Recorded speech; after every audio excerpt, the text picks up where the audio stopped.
فرماتے ہیں ابن سیرین رحمۃ اللہ علیہ کہ ان ھذا العلم دین فانظروا عمن تاخذون دینکم، یہ علم دین ہے، یہ علم جو ہے دین ہے، تو دین کس سے حاصل کر رہے ہو اس کو دیکھ لیا کرو۔ اب ہمارے ہاں ایک یہ بات چلی ہوئی ہے کہ بھائی دیکھیے کہنے والا کون ہے یہ نہیں دیکھنا ہے، کہنے والا کیا کہہ رہا ہے یہ دیکھنا ہے، نہیں، غلط ہے۔ مجھ کو آپ نہیں جانتے، مثال کے طور پہ اگر میں اجنبی ہوتا، ہو سکتا ہے میں اہل حدیث بن کر کے پہلے اپنی پیٹھ جماؤں،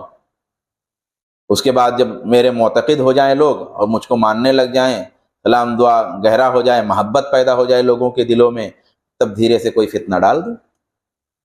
پھر موقع پڑے تو پھر کوئی فتنہ ڈال دوں۔ ایسا ہو سکتا ہے کہ نہیں ہو سکتا؟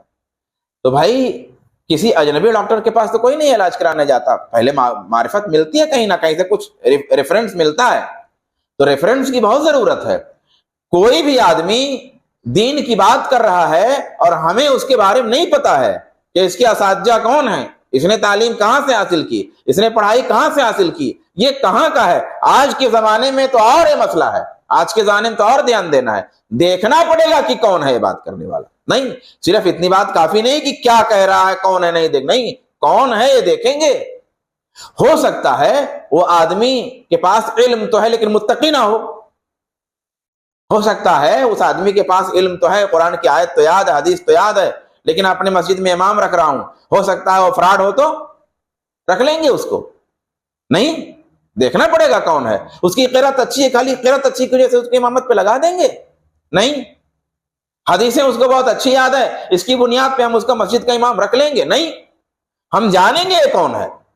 اس کی قرأت خالی نہیں دیکھیں گے، اس کی حدیث کی یادداشت خالی نہیں دیکھیں گے، ہمیں جاننا ضروری ہے کہ یہ کون ہے جو ہم کو حدیث بتا رہا ہے،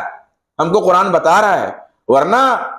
الگ الگ طریقے سے ہم کو خراب کر دے گا۔ تو فرمایا ان ھذا العلم دین، یہ علم دین ہے، فانظروا عمن تاخذون دینکم، تو دیکھو تم اپنا دین کس سے لے رہے ہو۔